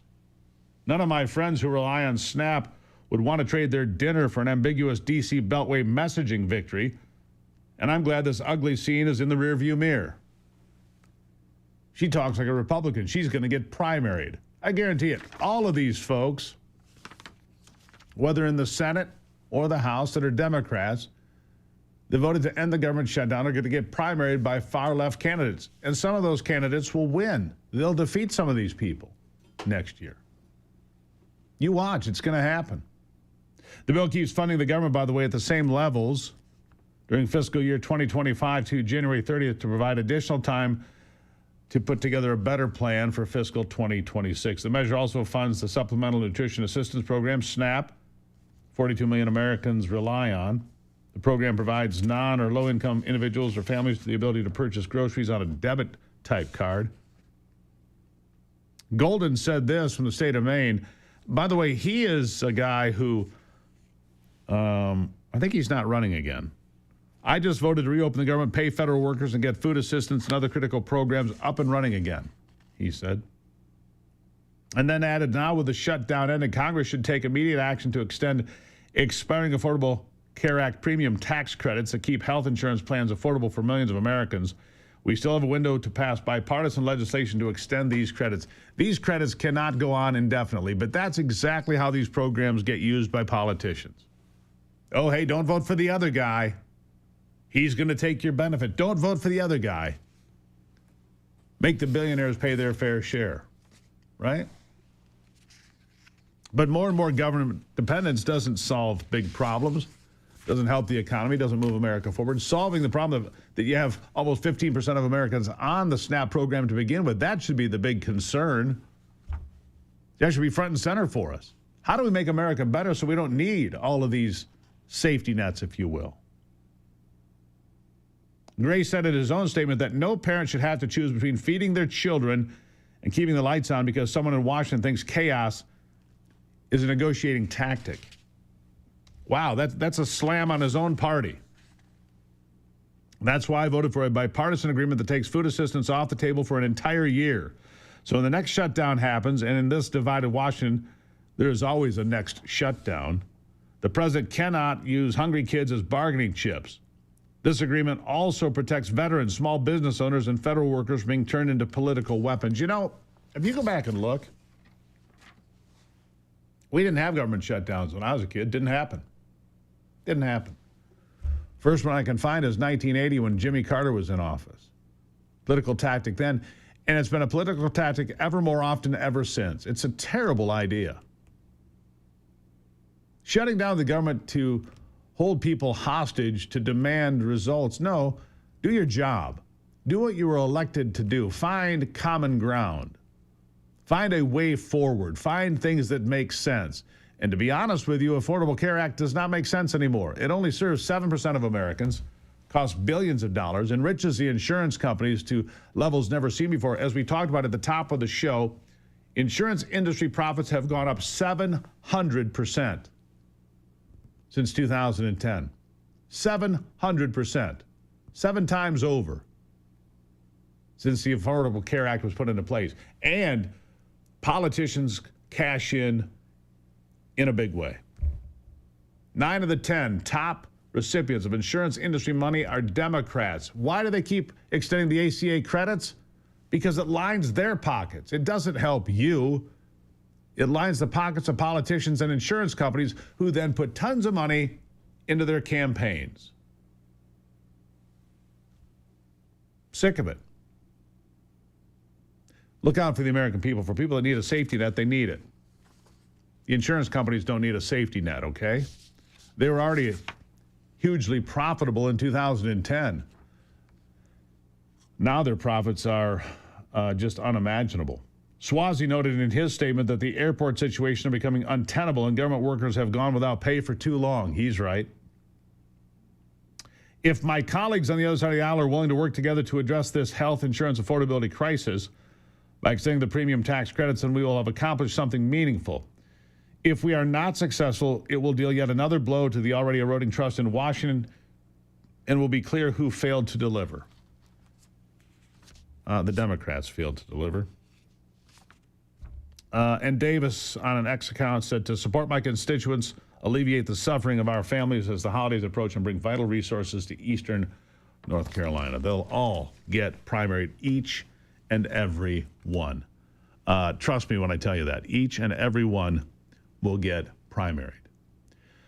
All right, so you're thinking about losing weight.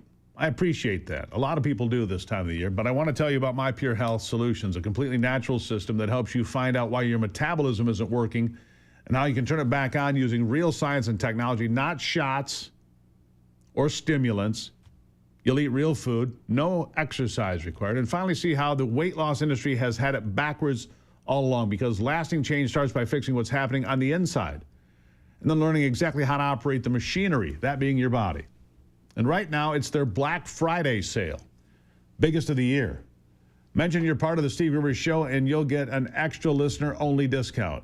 Just let them know, and they'll say, oh, you qualify.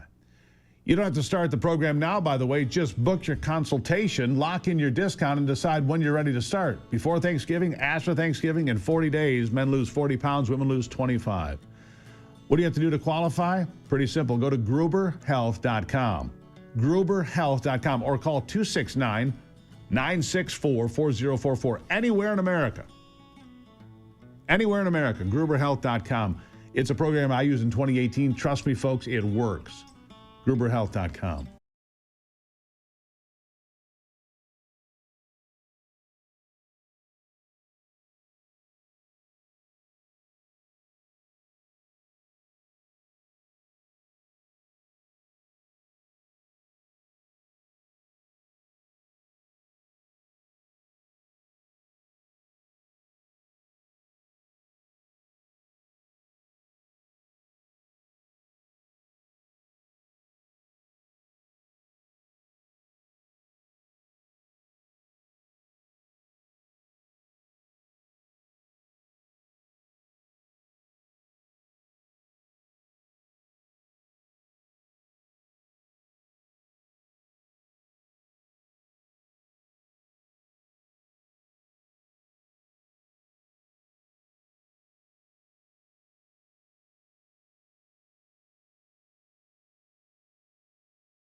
Dignity, Not Citizenship. The Truth About Immigration No One Is Telling You is a new book for my next guest, who has certainly stirred the pot because she doesn't come into any of these conversations without experience. And she doesn't fit neatly into any of the columns that people on the left or right would like her to.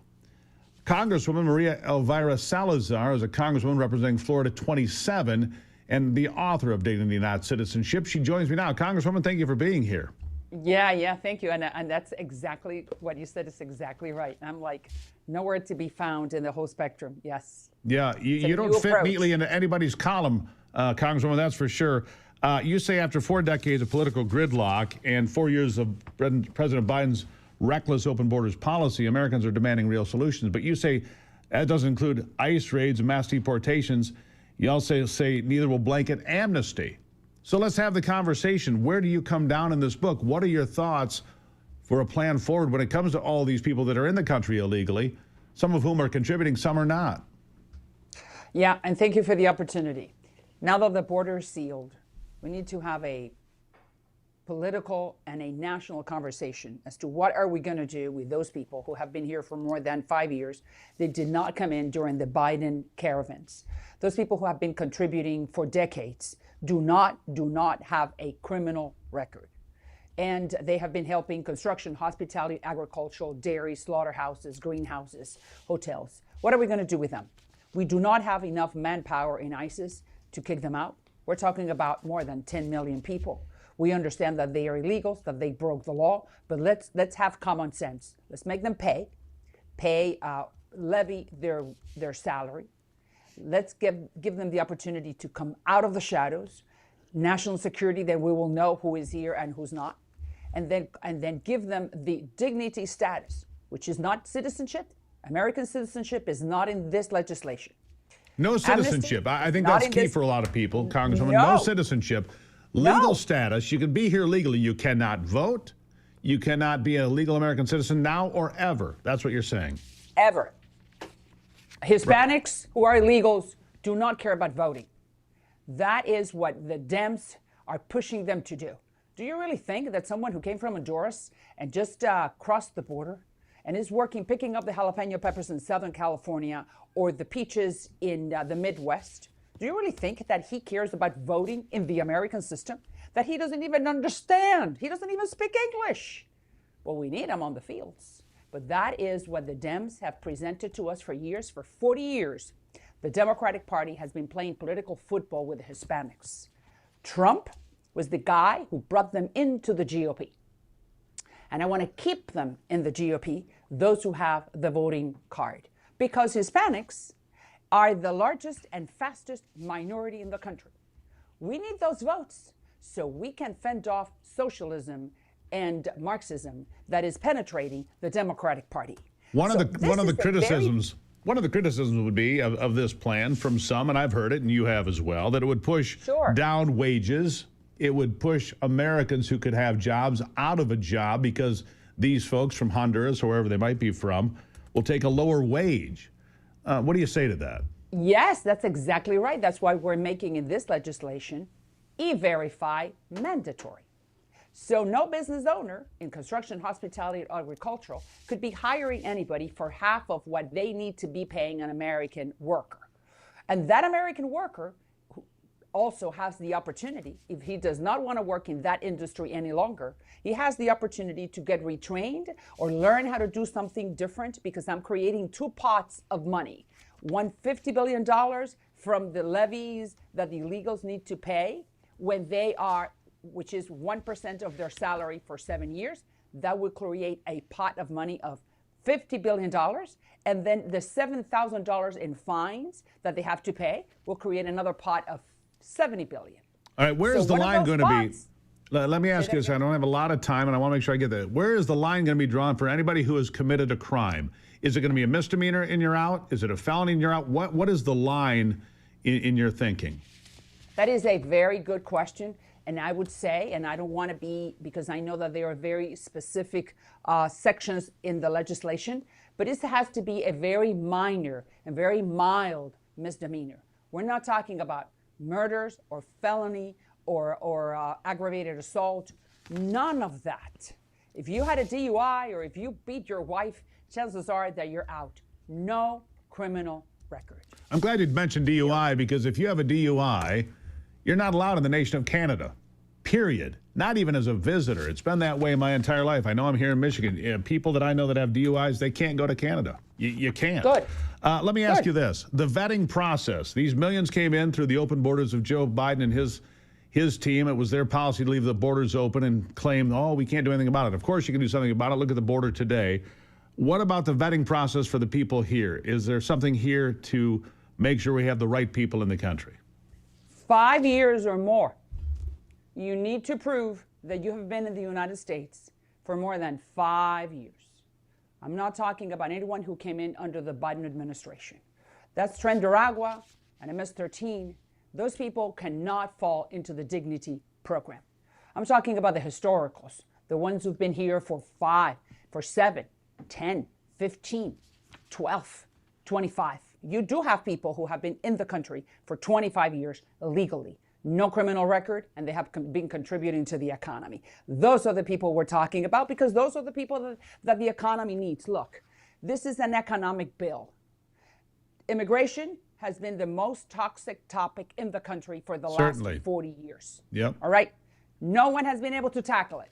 We got to do something about it. This legislation has three things. It's political, it's economic, and it's national security. And it's time to think about it differently. Yeah, you're saying it's time to think about it differently. Congresswoman Maria Elvira Salazar, the book, Dignity, Not Citizenship. The truth about immigration no one is telling you. Thank you for sharing this today. I know it stirs up a lot of emotion, and I give you credit for standing strong with your beliefs. We'll have you back anytime, Congresswoman. Thank you for being here. It's the Christian thing to do as well. Thank you. I love it. We'll take a break. What do you think about that? Send me an email, stevegruber.com. stevegruber.com. Send me an email. What do you think about that plan put forth? I'll be back.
You know, if only you could hear the conversations during the breaks.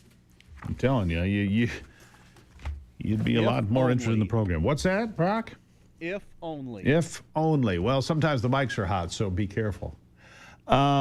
Here's something for you two, by the way.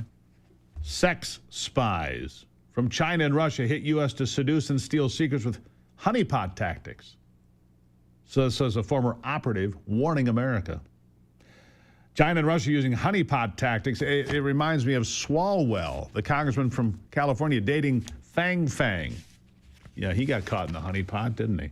A former CIA operative says that China and Russia are sending sex spies to the U.S. with the goal of stealing the country's technology and state secrets as they engage in psychological warfare and more. What does that mean? J. Michael Waller says he has seen firsthand how America's biggest adversaries are using honeypot tactics to steal secrets or compromise politicians as a dirty way to stay ahead of the U.S. while Waller was doing work in the CIA in Poland. Said that a Chinese woman around 25 approached him, seemed interested in the work he was doing. After talking with her more, Waller realized she was a spy and reported the woman to Polish authorities. She was a government employee at the time. They threw her out of the country within days. Yeah. Of course they're doing that. anything, whatever it takes. We're in an asymmetrical war with China. China's at war with us. But a lot of us just refuse to understand it or ignore it or pretend it's not happening. Well, it's happening every day. Waller said that the Chinese spy knew about my background and even stuff that wasn't in my official bio for the event. That's because they did a deep dive. They vetted him for targeting. They take advantage of the fact that people are lonely or just want to have a good time or, need company or whatever else. They do what's been done since biblical times. They use sex as a weapon. Shocked? No. Informed? You betcha.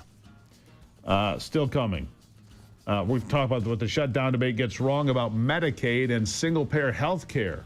The shutdown's now over officially. Government reopening today slowly, like a cocoon. We'll have more after the break. It is the Steve Gruber Show.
Single-payer health care. The Affordable Care Act. Never affordable, never about care. All an act. That's what I truly believe. I believe it was set up to fail, to push us toward Medicaid for all, a single-payer health care system. My next guest is Allison Ball. She's the 48th auditor of public accounts for the Commonwealth of Kentucky. And she's here to explain what we're getting wrong about this debate of Medicaid dollars and single-payer health care and how money is just wasted. Allison, thank you for being here. Thank you. It's great to be here. Greatly appreciate it. So, all right, let's start with a big question. What do we get wrong? Sure. So in Kentucky, we just finished up an audit about a discrete issue.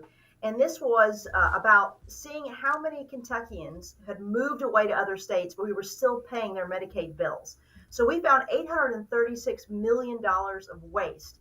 It doesn't go to any beneficial reason at all. It's just total waste because we had people who had moved away to another state. In fact, in one instance, we found somebody who was registered as living in 8 different states. You actually had 8 states paying for the same person for their medical bills. And this is significant because... So hold on. Let me jump in there. This person wasn't getting the money. The states were getting the money, right? I mean, this person isn't collecting checks, right? Right. So that's a great distinction. So this person is not actually getting anything at all. This goes for their medical care. These are Medicaid payments. And in Kentucky, we use MCOs. A lot of states use MCOs. And that has like a middle person who's making sure that you're getting your treatment that you're supposed to. And that was a problem here because we had MCOs that were receiving dollars for people that were supposed to live in Kentucky. But we know that a number of these people were people who had moved to other states. And like I said, it's so bad. We actually found one person in particular who was registered as living in 8 different states. So you had 8 states paying medical bills, thinking they were paying medical bills for this person. Let me hazard a guess here, Allison. Let me hazard a guess that the insurance companies were making money on this. They weren't losing a nickel anywhere, were they? They might have been charging 8 different states for the same person and putting money into their accounts, right or wrong? That's precisely one of the problems here is that it's MCOs that were getting the bill. They were getting the money for it. So you're right. It's not going to these beneficiaries. It's not even being returned to the government. It's MCOs that were getting these dollars. Yeah. So here's my question. As I hear all of this, if it's $836 million just in Kentucky, then it's billions and billions of dollars across this country, which brings me back to the proposal by Donald Trump to say, look, let's stop sending money through the ACA. Let's send money directly to the American people through health savings accounts. Dr. and Senator Roger Marshall of Kansas says it's a great idea because you'll take inefficiency out of the system, and it will force insurance companies to compete for your business. What do you think about that proposal? Yeah, so I think it's got a lot of appeal. You know, I'm a free market person, so I like to have people competing for your business, competing for your care. I think that only makes things better, and I think it's a good way to prevent waste that happens here. One of the problems is just the bureaucratic nature of what we're dealing with. Right. A little issue with her video feed there, but we can keep her on audio because this is an important conversation. What we're doing now doesn't work, Allison. That's pretty fair to say. If we're losing $800 million, what's that? We lost her, Steve. Okay, she went away for a second, which is too bad. This is a really important conversation. Technology, my friends, technology. But here, let's talk about this health savings accounts again. Allison, you're back. We had a little technical glitch there. No big deal. But we've got to do something different. The Affordable Care Act has never worked, but I think that was by design. Call me a little bit jaded. I think it was by design to try to create a way to force America into a single-payer healthcare system. But what you have told me already is that would be a financial disaster for the American taxpayer because just this much of it, only 7% of Americans use the ACA. It's already a financial disaster. It doesn't help people save money on their insurance. It doesn't help people get better care. We have got to find a different path forward, don't we? Absolutely. Yeah, I mean, I think this is a great example. This is one discrete issue, and we've already found $836 million of waste in Kentucky alone. And that doesn't even mean fraud. This is just pure, straight-up waste. This is the kind of thing where if you're really conducting the right kind of oversight, you should be catching. Yeah. So what is the path from here? You've identified $836 million in your state. And the point that you make is every one of those dollars could have helped somebody with a treatment, with a doctor's visit, with a prescription. All of that money could have been used for health care, and it wasn't. It was ground up and put into somebody else's pocket. And again, the insurance company profits in 2010 were about $10 billion. Now they're 7 times that. Insurance companies are setting record profits every year. I'm a free market guy, but the insurance companies, they're not using the free market. They're using taxpayer subsidies to put their bottom line and pad it, aren't they? All right, another technical issue with her. See if we can get her back here in just a moment.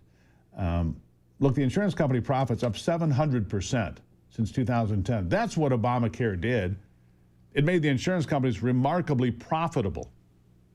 And a lot of these politicians, people that voted for Obamacare, 9 out of the 10 top recipients of insurance industry dollars are Democrats. One was Donald Trump, but that's because he ran for president. But Kamala Harris greatly outdistanced him, had doubled the money from the insurance companies that Donald Trump did. Why?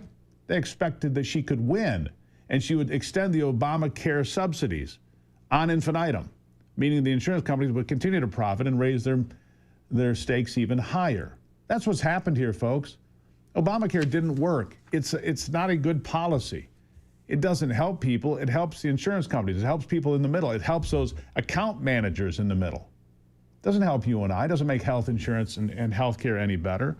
Allison, what do we do from here? I'm going to ask you that. What do we do from here to correct these deficiencies? And what do you do to collect $836 million that went God only knows where? Great question. So, I am the auditor. So one of the things that I do is I make recommendations to make sure this doesn't happen again. And in Kentucky, we looked at what our own internal controls were, and they're not good. When we looked at the Beshear administration, we found out that leadership and boots on the ground were being told, hey, this isn't really a priority. Don't take this seriously. So in Kentucky, number one, you need to actually take this seriously. You need to make sure that we're only paying for Kentucky residents. Again, you're not paying for anything extra. You're just throwing money away if you're paying for somebody who doesn't actually live in Kentucky anymore. So number one is you need to have good controls in place. There are other states that are actually doing a much better job than Kentucky. They're using Accurate. They're using private sector databases to find out where people actually live. Just check in with people. And then one thing that Massachusetts has done is when you have somebody who looks like maybe they don't live in the state anymore, they switch their payments from an MCO, that middle person process, to fee for service, which is actually a much stronger accountability measure. That way you're only paying for what you're being invoiced. So okay, this person went to the doctor, they got this treatment, I'm paying for that bill. So this actually isn't rocket science. This isn't something that's super hard to figure out. You just need to make sure that you actually are checking to see, does somebody live within your state, go the extra mile, in some cases actually shift into a fee for service if you're using an MCO process. But this is a tremendous warning, I think, to all over the United States. Because we're a small state, we have a heavy number of people who are on Medicaid. Right. But this should be a warning to everybody else. You need to keep an eye on this. The good news here, Allison, is that we're having these conversations now. People realize the Democrats can say what they want, but the ACA, Obamacare, didn't work. It's not going to work. It's a failed policy. And so we need to talk about what we're discussing today and have some new ideas on the table. And I appreciate you bringing some along today. Thank you for being here. Thank you very much. All right, there you have it. Look, it didn't work. You can argue about it all you want. You can extend the subsidies for a period of time, but not indefinitely, not forever, because it doesn't work. There are better plans. Let's put some smart people, Republicans, Democrats, independents, doctors, nurses, I don't care, in the room. Have the conversation about health care. Let's find a plan that actually works for people and lowers our costs and improves our care. How about that for an idea? I'll be right back. At the Michigan Chamber.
All right, back to it now. My next guest says, yeah, it's all fine and well, but you better wake up, Republicans, because what happened in New York City could come to a city or a town or a state near you soon.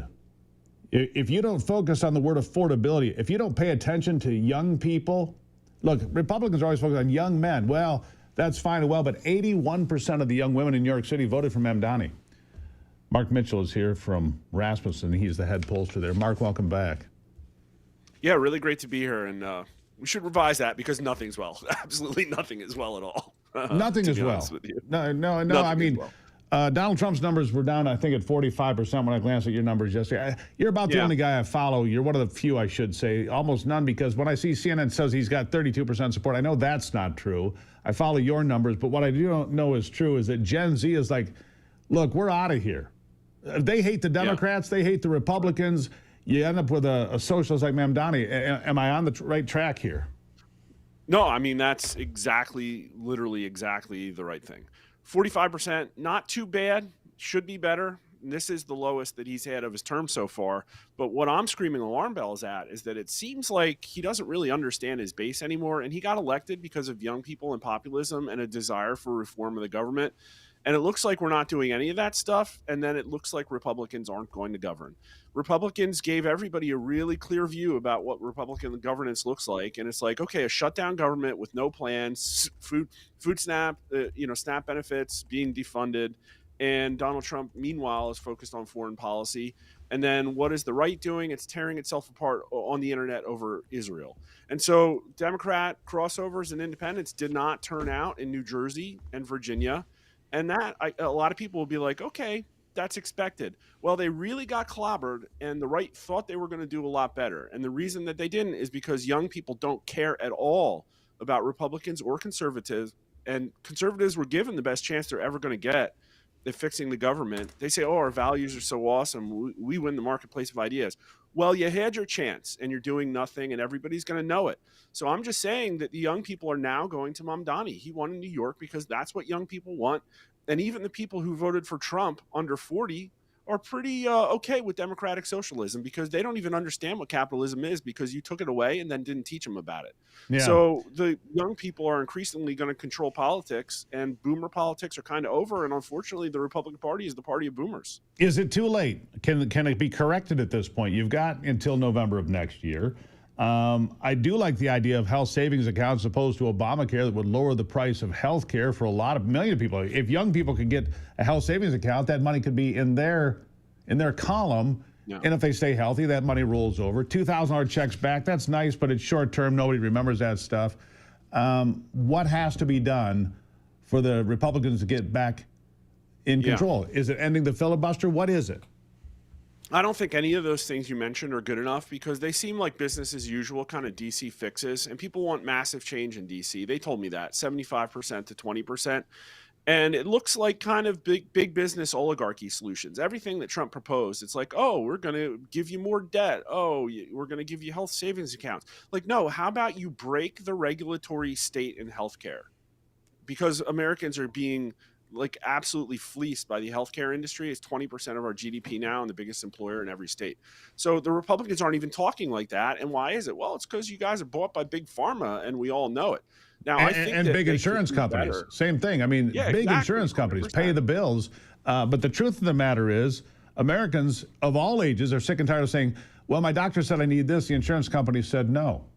We're sick of that. Well, I think here's how Republicans could win. And it's going to take a Manhattan Project style effort. Trump first needs to surround himself with people. Apparently, it looks like Charlie Kirk was giving him all the advice, and that's like kind of gone now. He needs to understand his base and young people immediately. Economic populism, not billionaires. And he could fix that. And he could fix his numbers. He needs to get back to shock and awe and brutally reforming the government. We haven't seen any of that at all. And then for Republicans, I think that this can only be fixed by like a contract for America that understands the nuance that people don't want conservatism anymore. It can serve nothing.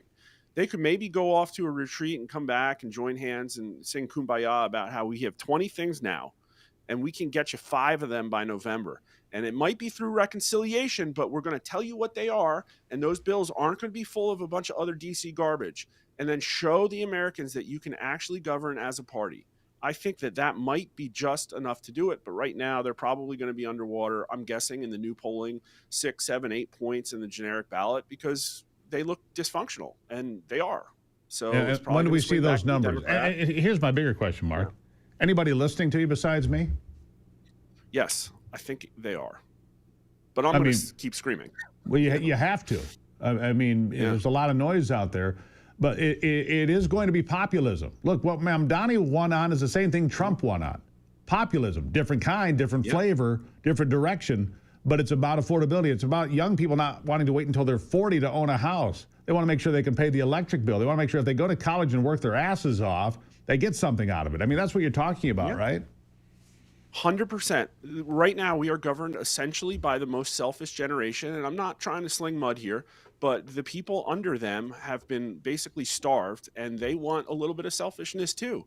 And so when Mamdani speaks, people don't hear, oh, socialism is bad. Well, you didn't teach them socialism is bad. All they hear is that he cares about them. And quite frankly, the Democrats have a solution for populism, and the Republicans don't. The Democrat solution for populism is we're going to plunder the Treasury and give you everything you want in a $10 trillion bill. And they'll do it. And so I think people understand that the Democrats are serious and will do that. The right version of economic populism needs to be like, smash the oligarchy. Unfortunately, it looks like the Republican Party is the oligarchy. Yeah. Mark, I always appreciate you being here. I keep screaming from the rooftops. I read you every day. I follow you. And I've agreed with you about what you've been saying for a while about this. Thanks. It's red alert time. The red lights are flashing. Because if you don't get this corrected, we will be a socialist nation. Contrary to what Donald Trump said, we'll never be a socialist nation. Yes, we will, unless we fix this. Mark Mitchell from Rasmussen. We'll talk again soon. Great to be here. Thank you. He's right, folks. And I'm telling you, it's affordability. It is populism. It's either going to be left or right. Wake up. I'll be back.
I do want to leave you with one more thing before I go here today, because I think it's important. Steve Bannon, colleague, friend, a guy who has had the ability to see around a political corner better than just about anybody, says, no, Donald Trump he's not perfect, but he still thinks he's the barbarian we all needed. But I'm just going to weigh this against what Mark Mitchell just said. Roll it. Did I mention that Trump's not perfect? He's an imperfect instrument. But he's an instrument infused by divine providence. If you had not had him and you didn't have him today, you wouldn't have anything. And I realize there's some days and some comments that get you all worked up. We're here to calm you down and say, let's keep, this is 12 o'clock high. You're on a bombing run. Stay focused. Don't be getting off, don't be getting off the main event here.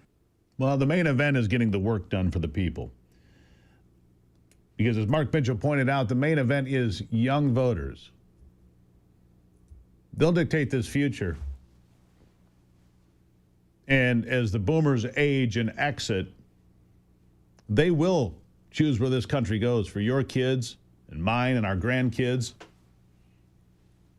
It's time for Republicans to get involved and stop taking the money from big pharma. Stop taking the money from big insurance.